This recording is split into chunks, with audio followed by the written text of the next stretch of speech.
Hi hello दोस्त। Good morning good morning. चलिए आज अम्बेडकर पे बात करते हैं यार। मैंने जितना समझा है अम्बेडकर को, ठीक है, ए वेटिंग फॉर ए वीज़ा, जिसको मैंने समझा है वो जो बुक है उसका, ठीक है। तो वो तो यार अम्बेडकर क्या गजब का पर्सनालिटी है, क्या गजब का इंसान है ना। अब पता है अम्बेडकर का जितना भी लड़ाई था ना वो इस पाखंडवाद से था। अम्बेडकर का जितना भी लड़ाई था ये जातिवाद से था। अम्बेडकर का जितना भी लड़ाई था ना वो असमानता जो था इस भारतीय समाज में, जितने भी सारे भेदभाव होते थे उसके विरोध पे था वो। पता है दलित लोग को जो नीचे जाति वगैरह है ना, ऐसे 3-4 वर्ग में नहीं बांटा गया, शूद्र दलित स्वर्ण ऐसे है ना। तो जो नीचे वाले जाति के थे उन लोगों को ना केवल वाला हिस्ट्री में है ना, उस वक्त वाले टाइम पे ना इतना भेदभाव नीचे वाले लोग को आप सोच नहीं सकते। आप सोच नहीं सकते उतना भेदभाव। ना मंदिर जाने घुसने दिया जाता था, ना पानी पीने दिया जाता था। अगर कहीं पर भी ऊंचे जाति के लोग का गांव है तो उस गांव से होके बीच से होके गुजर नहीं जाते, वो गांव अछूत हो जाता है ना। अब उस गांव से बाहर बाहर हो, 5 किलोमीटर हो, 2 किलोमीटर हो, उससे होके घूम के जाना पड़ेगा। लेकिन उस गांव से, जिस गांव में ऊंचे जाति के लोग रहते उस गांव में जा नहीं सकते, नहीं तो पूरा गांव अछूत हो जाता है। अम्बेडकर का ही एक एग्जाम्पल देते हैं। अम्बेडकर ही एक वेटिंग फॉर ए वीज़ा में लिखते हैं कि उसको ना एक बार एक गांव जाना रहता है, तो उस गांव से होके पानी बहुत जोर भयंकर बारिश हो रही थी। तो उस बारिश में एक ऊंचे जाति के घर के छत के नीचे रहने लगे। तो रहने लगे ना, तो उसको इतना जलील किया गया, इतना डांटा गया, उसका अछूत हो गया उसका घर था। नवलों के साथ खाना खाया जाता था। अब अम्बेडकर को ही ले लीजिए, जब उसको वो ना एक सूबेदार के बेटे थे, मतलब उसके पापा आर्मी में थे। तो जब उसके लिए उसको तो स्कूल में एडमिशन, पहले तो स्कूल में एडमिशन नहीं मिल रहा था, जब उसको स्कूल में एडमिशन मिल गया तो सारे जितने भी ऊंचे जाति के बच्चे हैं ना अलग तरफ, उसको अलग बैठाया जाता था, अलग जगह पे। जब एक बार बोर्ड में, वो तो एकदम तेज थे अम्बेडकर के जितने, तो कोई पढ़ा लिखा उस वक्त था ही नहीं। पूरे संविधान सभा बनाने वाले में से अम्बेडकर उतना पढ़ा लिखा, उतना इंटेलिजेंट कोई था ही नहीं।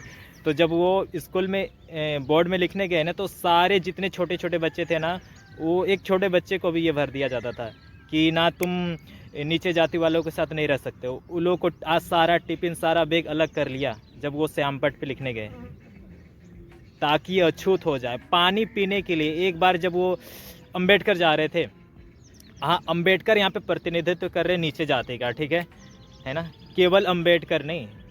तो नीचे जाते, जब वो अम्बेडकर एक बार जा रहे थे, इतना प्यास के मारे थे, बैलगाड़ी में जा रहे थे, तो जब पानी पीने के लिए रुके तो उसको टब से पानी पीने नहीं दिया गया कि आप पानी नहीं पी सकते यहाँ पे, ये अछूत हो जाएगा। तो ये छुआछूत का इतना भेदभाव था। ना मंदिर घुसने, तालाब से, जिस सार्वजनिक तालाब है वहाँ से, तालाब से पानी नहीं पीने दिया जाता था। तो उसी के विरोध वो तालाब में सारे नीचे जाति लोग को इकट्ठा करके तालाब में जाके पानी पीते हैं। ये विरोध करते हैं उस वक्त जब उतने सारे अंधविश्वास में है ना, पाखंडवाद पे फैला हुआ था तब। और पता है अम्बेडकर मनुस्मृति को जलाते हैं उस वक्त, है ना, 28 में शायद, हाँ। तो मनुस्मृति को जलाते हैं, और मनुस्मृति में क्या लिखा हुआ है कि यार, उसमें बोलते हैं उस बुक में कि मनुस्मृति में ना लिखा हुआ है कि जो ऊंचे जाति है ना वो हर जाति के साथ शादी कर सकता है, लेकिन नीचे जाति हमेशा अपने नीचे जाति के साथ ही शादी कर सकता है।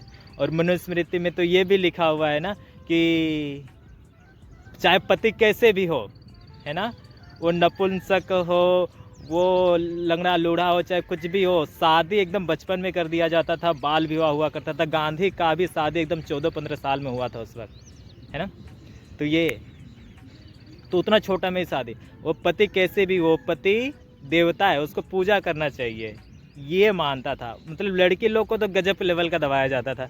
हाँ, मैं ये नहीं बोल रहा कि मनुस्मृति में हर चीज़ गड़बड़ ही लिखा होगा, कुछ चीज़ गड़बड़ लिखा हुआ था, जिस कारण से जो ऊंचे जाति के ऊपर जो रीति रिवाज वगैरह था, जिसके ऊपर पावर था, वे लोग उस चीज़ का फ़ायदा उठा के उन नीचे वाले लोगों को दबाया जा रहा था, और दबा दबा के कभी शिक्षित ही नहीं होने दिया जा रहा था। उसके विरोध अम्बेडकर का संघर्ष था ये।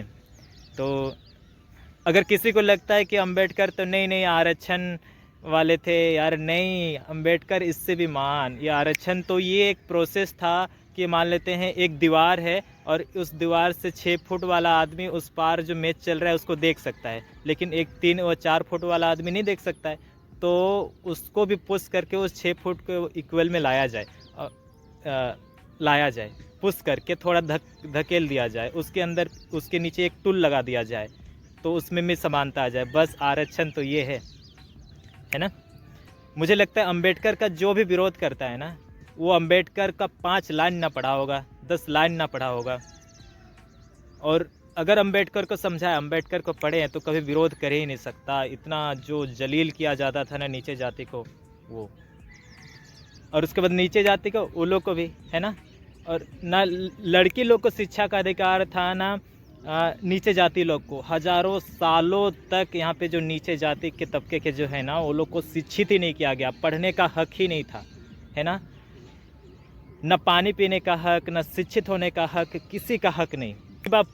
ज्योतिबा फुले जो बाद में जाके आंदोलन करते हैं ना, हाँ उसका भी कल परसों का बर्थडे था शायद। सावित्री बाई फुले जो महिला शिक्षा पे काम करते हैं। और पता है जब सावित्री बाई जब महिला शिक्षा के ऊपर काम कर रहे थे तो उसके ऊपर पत्थर फेंका जाता था, मारा जाता था, गोबर फेंका जाता, कीचड़ में धकेल दिया जाता था कि लड़कियों को शिक्षा क्यों, इतना विरोध झेलना पड़ता था। इतना तो हम लोग का देश यार इतना बुरे रीतियों से फंसा हुआ था। एक एग्जांपल बताते हैं। केरल में नंगली नाम का, आप सर्च कीजिए, केरल नंगली नाम की एक औरत थी, ठीक है। उस समय ना दलित जो नीचे जाति के थे ना, नीचे जाति लोग को ना यहाँ स्तन से लड़की लोग को, स्पेशली लड़के लोग को ना शिक्षित किया जाता था। अगर यहाँ स्तन से ऊपर कपड़ा नहीं पहन सकते थे, यानी कि स्तन दिखा के घूमना पड़ता था, तो इतना भेदभाव होता था। एक घुटना के नीचे कपड़े नहीं पहन सकती थी, है ना। और अगर उसमें स्तन टैक्स लगाया जाता था कि अगर कोई लड़की नीचे जाति के है और अपना स्तन कपड़े से ढक ले तो उसको स्तन टैक्स दिया जाता था, टैक्स लगता था। अगर वो टैक्स नहीं देती थी तो उसको जलील किया जाता था पूरे समाज के बीच में। तो नंगली जो थी ना, वो टैक्स देने से मना कर दी। उसका संघर्ष के बारे में पता कीजिए नंगली, और बोले कि ना हम टैक्स नहीं देंगे, ऊपर तक कपड़ा पहन लेंगे, ठीक है। तो वो जब बोला कि टैक्स, वहाँ के जो उस वक्त के राजा थे तो वो लोग बोले टैक्स, तो उसको जलील किया गया ना। तो अपना घर गई और अपना स्तन को काट दी और फिर एक पत्ता में लेके गई, ये लीजिए मेरा टैक्स, स्तन टैक्स। तो ये, और उसका जो पति था ना, उसका भी संघर्ष, जब उस समय चलते थे सती प्रथा, है ना, कि अगर कोई पति मर गया तो पत्नी को भी जला दिया जाता था उसी चिता में। तो उसका पति जो था ना, वो जब मरी तो उस चिता में वो बैठ के वो खुद मर गए। तो ये गजब का संघर्ष है ना। तो सोचिए हम लोग इंडिया कितना पीछे था, कितना कुरीतियों में झेला हुआ था, इन सब से लड़े यार। कभी ये सब को पढ़िए, गजब का संघर्ष।